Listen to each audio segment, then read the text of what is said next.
Hi friends, ഞാനിന്ന് നിങ്ങളായിട്ട് പങ്കുവയ്ക്കാൻ പോകുന്ന വീഡിയോ എൻ്റെ ചെടികൾ ഇങ്ങനെ ഫ്രഷായി നിൽക്കാൻ ഞാൻ എന്താ ചെയ്യണതെന്ന് കുറേ പേര് എന്നോട് ചോദിച്ചിട്ടുണ്ടായി. അപ്പം ഞാൻ അതിൻ്റെ ഒരു വീഡിയോ ഇടണമെന്ന് ചോദിച്ചിട്ട് ഇടാൻ പറ്റിയില്ല. പിന്നാണ് ഇടാൻ പറ്റിയത്. അപ്പം എൻ്റെ ചെടികളാണ് ഇതൊക്കെ.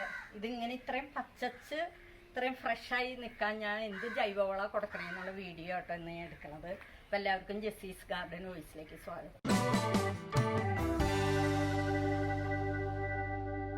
അപ്പം എൻ്റെ ചെടിയൊന്ന് കാണാൻ കുറച്ച് ചെടികളുള്ളൂ, കുറേയെല്ലാം ഞാൻ വിറ്റ് പോയി.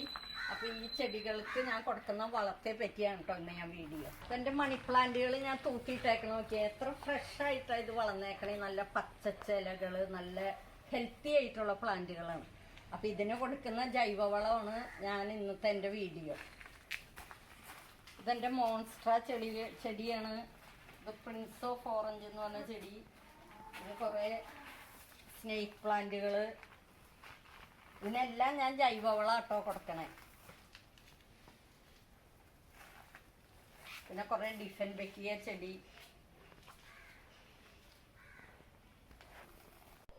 ഇത് കഞ്ഞിവെള്ളം കേട്ടോ, നമ്മുടെ വീട്ടിൽ ചോറ് വയ്ക്കുന്ന കഞ്ഞിവെള്ളം.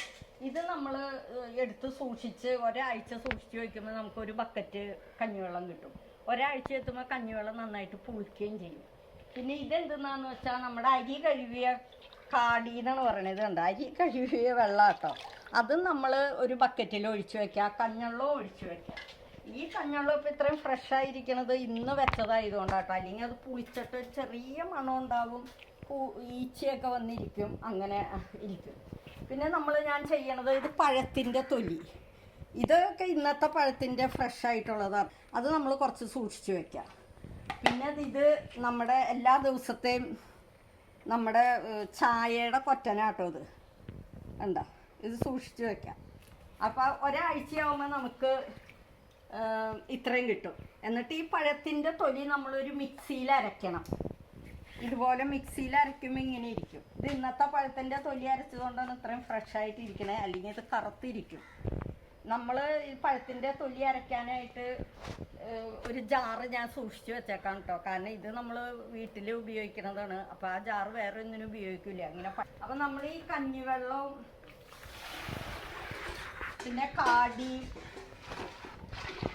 നമ്മുടെ ചായയുടെ കൊറ്റൻ, പിന്നെ നമ്മളിത് അരച്ചതും ഇതിലൊഴിച്ച് മിക്സ് ചെയ്യണം.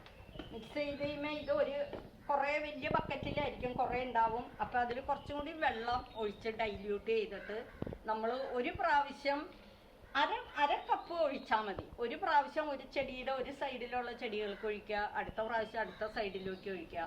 അപ്പോൾ അങ്ങനെ ഒരു മാസമാകുമ്പോൾ എല്ലാ ചെടികൾക്കും ഒഴിച്ചു കഴിയും. കുറേ ചെടികളുണ്ടെങ്കിലാണ് നമുക്ക് ബുദ്ധിമുട്ട്. അപ്പോൾ അങ്ങനെ ചെയ്താൽ ഇതിനൊരു കെമിക്കലും ഇല്ല. നമ്മുടെ വീട്ടിൽ വേസ്റ്റാക്കുന്ന സാധനങ്ങളാണ് നമ്മൾ ഒഴിക്കണേ. അത് മാത്രമേ ഞാൻ ഒഴിച്ചു കൊടുക്കാറുള്ളൂ. പിന്നെ ഒരു 6 മാസം കൂടുമ്പോൾ കുറച്ച് ചാണകപ്പൊടി, ഉണക്ക ചാണകപ്പൊടി ഇട്ട് കൊടുക്കും. വേറെ ഒരു വളങ്ങളും ഞാൻ ചെയ്യാറില്ല. ഇന്ന് ഞാൻ നിങ്ങൾക്ക് പങ്കുവെച്ച വീഡിയോ, അതായത് ജൈവവളം ഉപയോഗിച്ച് ചെടികൾ ഇതുപോലെ ഫ്രഷായി വളരുന്ന വീഡിയോ നിങ്ങൾക്ക് എല്ലാവർക്കും ഇഷ്ടപ്പെട്ടു എന്ന് വിചാരിക്കുന്നു. ഇഷ്ടപ്പെട്ടാൽ ഷെയർ ചെയ്യാനും ലൈക്ക് ചെയ്യാനും മറക്കരുത്. അടുത്ത ആഴ്ച വേറൊരു വീഡിയോ ആയിട്ട് വരുന്നതായിരിക്കും.